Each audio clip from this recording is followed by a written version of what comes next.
Welcome to Tech Garage, brought to you by rockauto.com. Well, we got our beautiful K10 pickup truck in the shop here. Four-wheel drive, beefy, it's been through the ringer.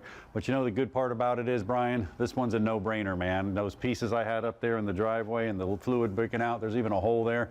This is going to be an easy diagnostic one for you. Yeah, it looks like a hand grenade may have gone off inside this thing. There's a hole, there's fluid, it continues to bleed. You can hear some rattling, banging. So why don't I pop this cover off and look at the evidence? Why don't you do that? You know, and we got two options at this point. We can go ahead and replace the whole differential, or we can rebuild it. Today we're going to show you both of them on Tech Garage. We're going to go through the rebuild process and replace this differential with one from Zimbrota. It's a pretty good differential. We'll be in good shape there, but here's the whole key, man. Let's see what's going on in there. See. Ooh.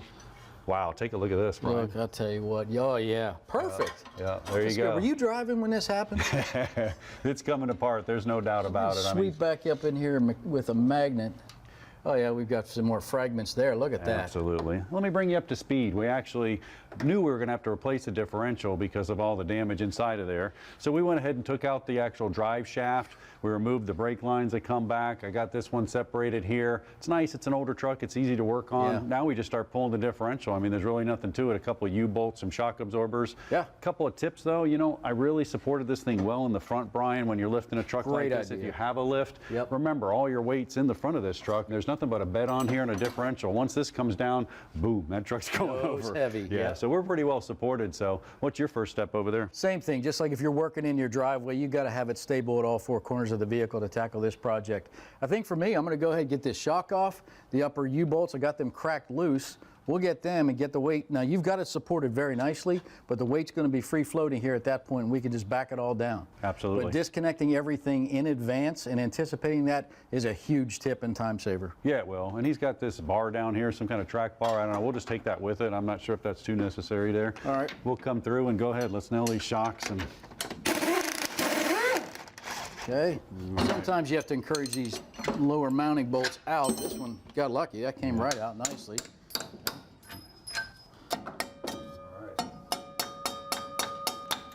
Okay, we've got that free. Swap sockets, U-bolts up on top. The beautiful thing is the K truck is a four-wheel drive series truck, so it's a nice 12-bolt differential. It's a 373 gear pattern.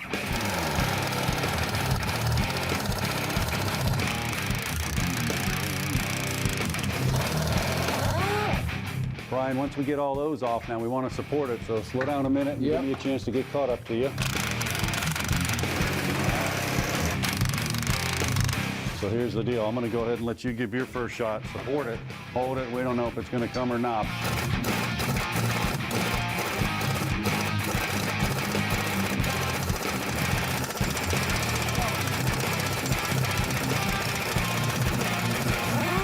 Oh, that was a rusty one. That's what you're going to run into. It's nice you got that air, I'll tell you what. Yep. All right, so you may be free, maybe not, but let me go ahead and do this, and then we'll start manipulating it, and we'll get it out of there.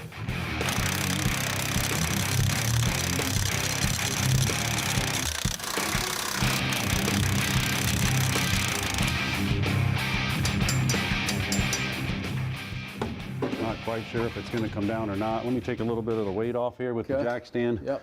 I think we got everything. There we go. There it goes. I'm telling you. That's right where the front of the truck would have tipped. Beautiful. Nice. Yep. All right. So it's going to want to roll forward. All right. You got yours down? Yep. Let's just keep it even coming down. We've got to move our tables. All right. That's good. Line supported. You got the end there? Right tool for the job makes all the difference here, buddy. All right, if you're doing the full swap, be sure you got a lift. Well, we got our differential on the table, and Brian, we got some investigation work to do. But before we do that, let's actually take a look at the kit they sent. A whole bearing kit right here, which is cool because you got the bearings, the side, the preload bearings, you have the shims, you have the crush collars, marking compound, even the nut comes with it, and of course, a new ring and pinion. 373 gear ratio, man, we're in. Truly everything you need, but if you're a replace candidate, not a rebuild candidate like we are, I think you're going to see why. A little bit of investigation work we got to do here. Absolutely. And you know, I got the nut loose already that holds the actual shaft in there. I'm going to pull this out. Brian, I want to find out what that gear actually came off of. So let me spin this around, see if we can get the pin out. Look at that. It never comes that easy. No, now give it a good shove in there if you would. Are you ready? Yep. There you go. Look at that. There's the first. We'll get that first clip, as you call it. Nice. We'll harvest it right out of there. Harvest that guy right out. See if I can shove my. Oh, mine fell. Well nice done. Day. All right. We're living lucky. right. Grab your axle and just squeeze yank it on out of there. There you Set go. them down. on down Brian, it here. never fails. You get me in this axle grease, man. It's a mess. Yeah, well, we do what we can. You know, it's interesting. There's actually a little evidence if you look at the toe there of wear. And there's a heel in the toe of that face, and you want the wear in the middle, right? You're going to show how that works. But even more evidence, we got a problem. For sure. Now what I'm going to do is I was going to rebuild this. I would go ahead and mark these caps. That's super important that you mark the caps and put them back in the same direction. It's just like a main cap on the engine. But I could just loosen these. I don't want to take them all the way out. Brian, you got a pry bar back there? Yeah, we do. Give you a little trick. We'll get this out. And this may just knock that carrier out unless it's all seized in there. We don't know. So if we take this joker right here, spin it up, and there it goes. All right, Well so we done. knock it right out of there. There you go. Now what I can do is finish taking these caps off. And spider gears look respectable too. It does. I'm betting on opinion. It's in good shape. I'm hoping so. I hope we see something where Yeah. somebody. Well, there's enough metal fragmentation and shavings around here to know that something very bad happened in the rear end of this 79. Look at that. Smells pretty good too. Yeah. All right, so when you're taking this out as well, mark the shims. Where are they going? I got shims on both sides. Very, very important. All right, look at that mess. Awesome. All right, so the pinion's in there. Wow. Brian, why don't you take that nut off back there? Tell you what, okay, great. And if you don't have a buddy to help you hold this, you can make a homemade bracket, put it right into the flange there, hold that yoke when you hit it with a gun. I've already got it cracked loose. I should be able to get it. There we go. There you go. All right, nuts off. Awesome. Now you want to use a puller to get that off. Since ours is destroyed, just give it a couple taps, but a puller is always in order for pulling that off. There you go, buddy. Oh, it's coming right out of there. Right out. Oh, look at that. There you go. Hey, bingo. There is our missing piece. Man, that Easy is investigation in that case. Yep, and that whole thing was clunking around in there, bearings the whole 9 yard, crush collar. Wow. Pretty difficult to set up. Brian, I'm going to give the disclaimer. This isn't an installation video, but yet I'll give them a couple tips. Why don't you get the differential set I'm up? taking my gun and I'm doing it. Awesome. Now, if we're going to rebuild this thing, we have to go through a couple steps. And first one is sending that pinion depth. Underneath this pinion down here is a shim. It looks just like this. So what you want to do is I had to go out and get a special tool. You get a tool like this here, right here. You put it in here, the saddles, depending on the size, dial indicator on the end, and you measure how far that pinion's going to go in. That's called pinion depth, all right?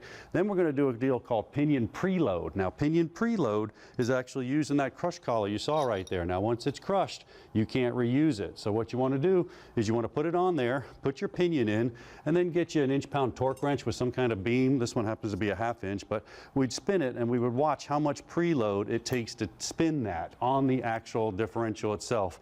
That's called pinion preload. So you're sending up the preload, you're setting up the depth. Why do you want to do that? Well, you want the tooth pattern to match on all of it. And then we're going to look at two other measurements. One of them is the whole bearing load on the side and backlash. Well, that's what all these shims were. When we pulled the shims out, it was super important that we measured the shims. Either get you a little tag or tag them and put them back in the same spot, or you're going to have to get a shim kit and you're going to have to measure that, and I'll show you that in a second. Now, once we get it in there and we got the backlash set, we can go ahead and add a couple of shims for preload to lock that thing in there to make sure it's going to be secure. I told you it was probably a good idea to just go ahead and replace that differential. This is why. It's pretty intense surgery when you get in there, and you know, you could have some noises as well. But come on over here with me. I'll show you what a couple of the final steps are. If you see right here on this differential, I actually have it set up to a dial indicator. I go back and forth like that. That's actually backlash. We're reading that backlash. Remember we set that earlier with that pinion going in and out. And then one of the final checks, and one of the most important checks you can do once you get it all set up, you call toothpaste contact. I take a little bit of this right here, paint it on these teeth, maybe 3, 4 teeth, both sides, the convex and the coast side on both of these.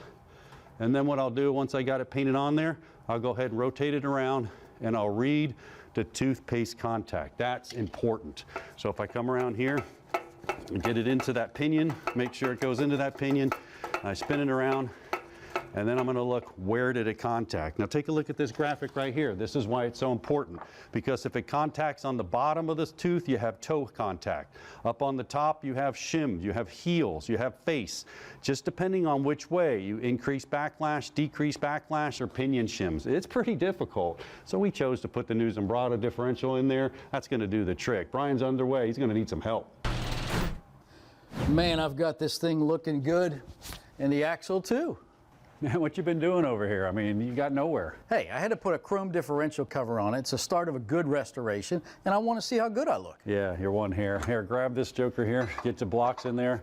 Now, if you look at this right here, I'm showing you it's actually got a pitch to it. This is important because it's actually developing our angle to our pinion. Exactly. So Brian, here's what we'll do. Let's get yours where you're close to get it started. Okay. All right, and walk you back and baby. forth. Which way? To my way or I can't. I got a mark here.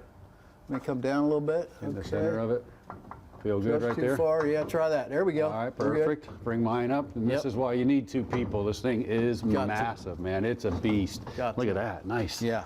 All right. Well done. U-bolts, buddy. Yep, we hung our U-bolts right here, which makes it a lot easier to do. May have to bend them in or out as you go. You also see that our axle's on. Of course, we're gonna have to pull them out and put new brakes on, and that's pretty cool because Rock Auto set us the whole brakes, the shoes, the wheel cylinders, new drums, the whole 9 yards, because this one was not only as old as it is, it was pretty well toasted. They were all wet with axle fluid and everything else, so it's a must to replace that. Yeah, absolutely. Another thing that's significant, we got to get this thing topped off with fluid.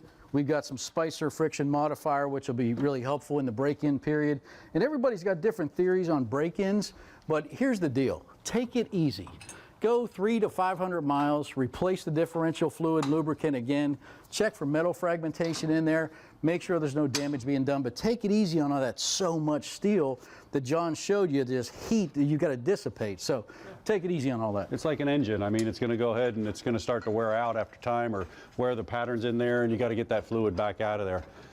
Brian, this is in good shape. Now just reverse the procedure, put the shocks in there, torque them all to specifications, make sure they're good and snug. And then Brian, you know what? We're ready to take this thing out. I know there's some mud out there, man. We're gonna give it a little test drive and make sure it's good to go. I can't wait. Yep, you guys stick around. Garage Ed is up next. We got an awesome segment for you. We'll be right back with more Tech Garage presented by rockauto.com.